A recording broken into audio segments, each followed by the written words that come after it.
Hello! Hey guys, how's it going? How's everyone doing? Welcome back to Dubster Dive, the show where I rant about an anime for a while and then we all have a laugh or something, I don't know. But anyways, yeah. Today we are going to be talking about the anime School Live. Yes, live, not live. Then again, I don't know, maybe it is live. Nah, but pretty sure I could confirm it's live. Anyways, enough of that ranting.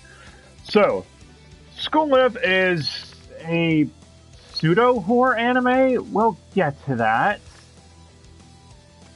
And I've never seen it before now, like with most of the shows we've covered here.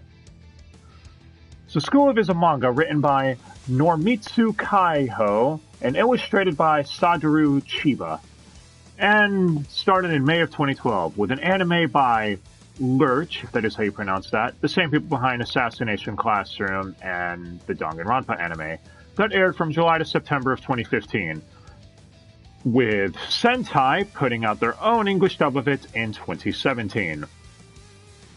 This anime even got a live-action film adaptation last year.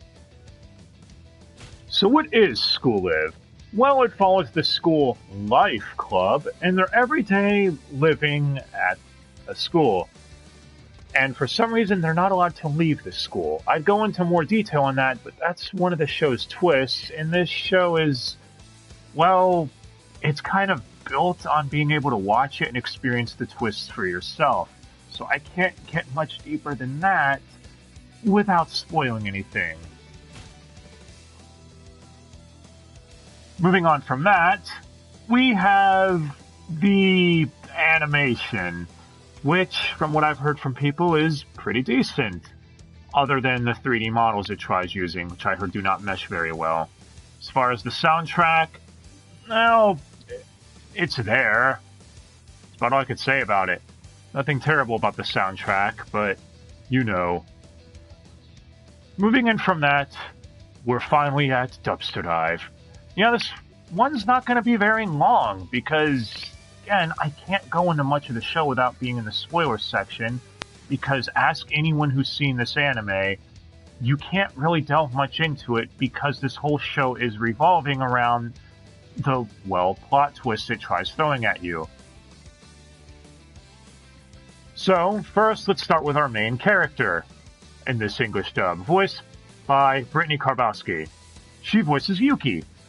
And Brittany Karbowski is someone we've covered here numerous times before.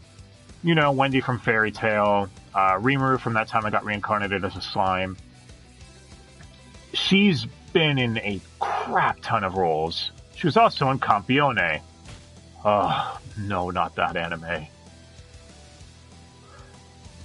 Anyway, as our resident protagonist, I think she does a decent job. Especially in episode 12. Those who've seen the anime know what I'm talking about.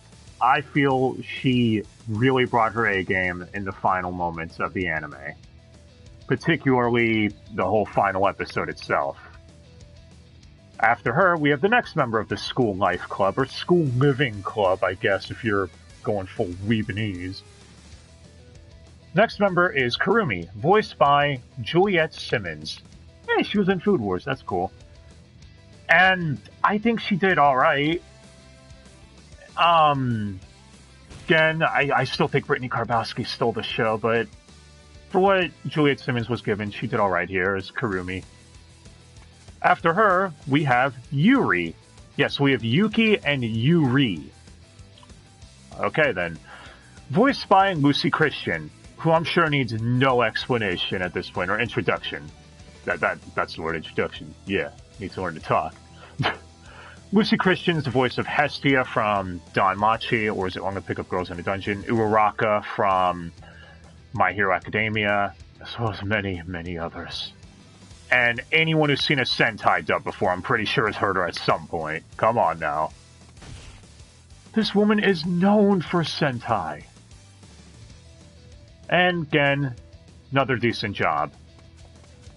After her, we have Miki, voiced by Cynthia Martinez, who was the original Hermes in the old Kino's Journey anime. Yeah, they didn't get her back to reprise the role in the Kino's Journey remake. It's kind of weird, but in any event, I think she did alright. I guess I'm going to say this now, and I'm sure I'm going to get a lot of people pissed at me for saying this. Sentai's dubs, I don't think you're going to come here expecting something like, I don't know, a Jeremy Lee or a Todd Abercorn. It's just not going to happen. Sure, you'll find a few standouts. Again, Lucy Christian and a few others, but I'm just keeping it relevant to this dub. But yeah, I feel like Sentai is... I'm trying to think of the best way to put this without pissing someone off, but I know I'm going to piss someone off, so whatever. I guess the best way to put it, it's like the NXT, to use wrestling terms, of the whole voice acting thing. And I mean old NXT, from 2010 to 2012. You know, people went there before being bumped up to the main roster, right? I said 2012. It was probably more years than that, but you know what I mean. But otherwise, I still think that everyone here did a fine job, for sure. I'm just saying if you wanted to compare it to other English dubs out there. But yeah, Cynthia Martinez did a decent job.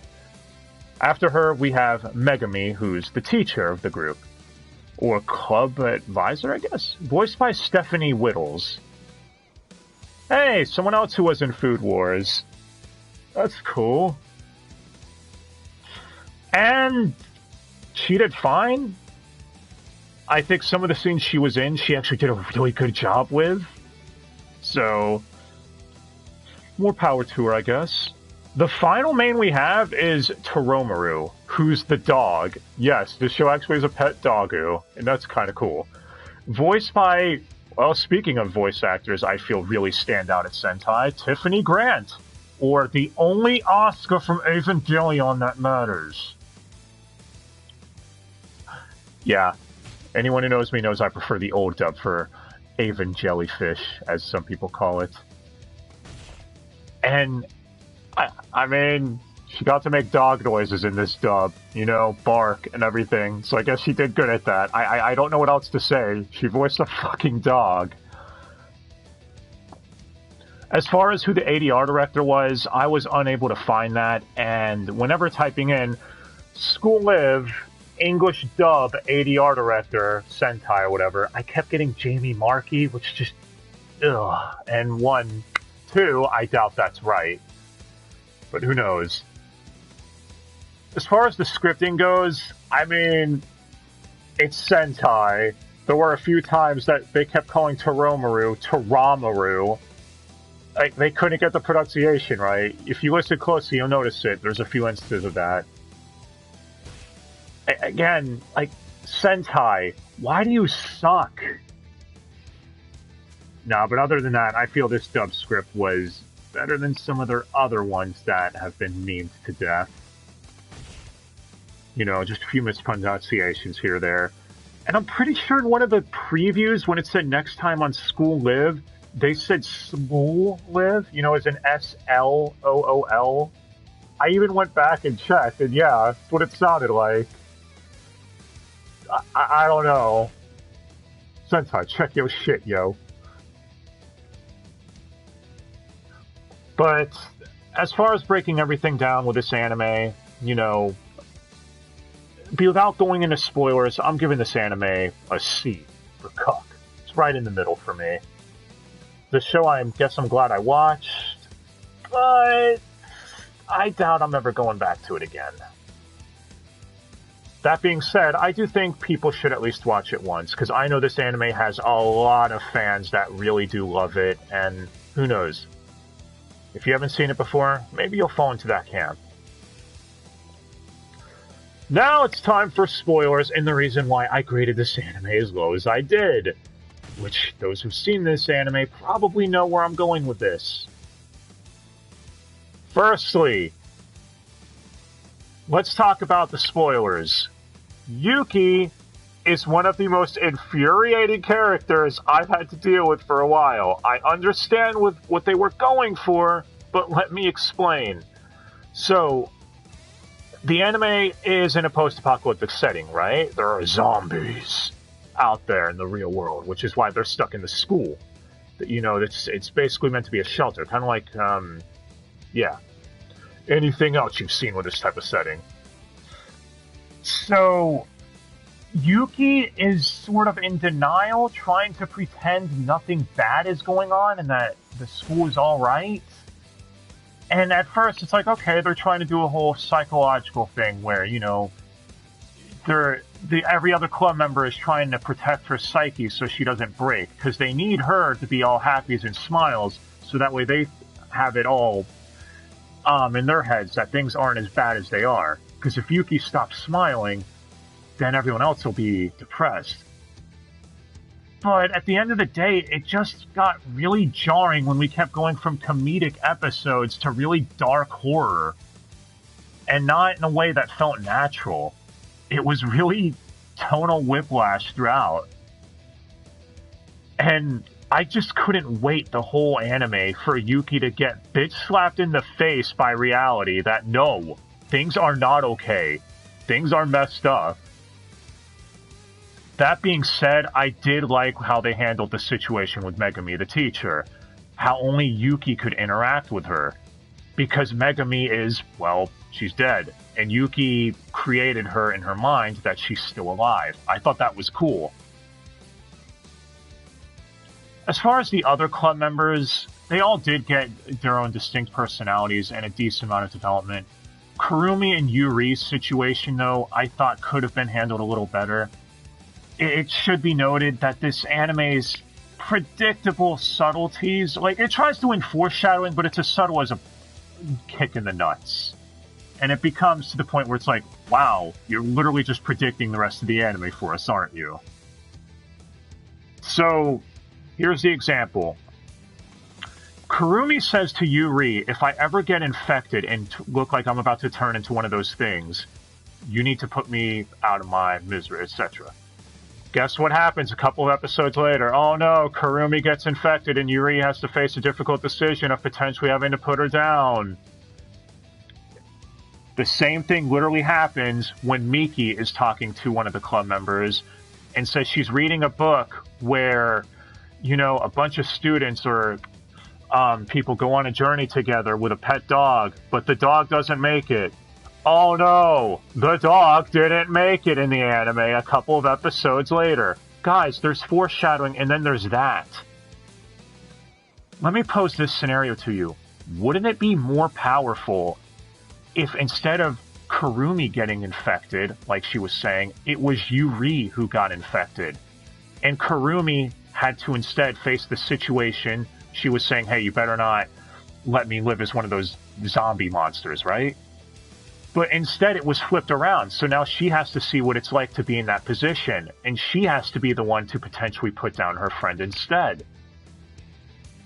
And I feel that would make it more, I guess in a way, ironic, but also much more powerful to put someone else in a different perspective. And as far as the whole thing of the dog not making it, wouldn't it have been better if instead Miki was reading a book and she just said, it's about a group of survivors doing this, but one of them doesn't make it? That way there's actual, I feel it would create more tension because, Kurumi gets infected, the dog is hurt and also gets infected, but it makes you think, one of them is not going to make it from what the show was setting up earlier. Instead of just making it blatantly obvious. Oh, and speaking of things that are blatantly annoying, I guess, the Deus Ex Machina bullshit of there being a cure for the zombie virus. Like, that came out of fucking nowhere. So Kurumi gets infected, and there just so happens to be a cure near the school they're staying at. Isn't that fucking convenient?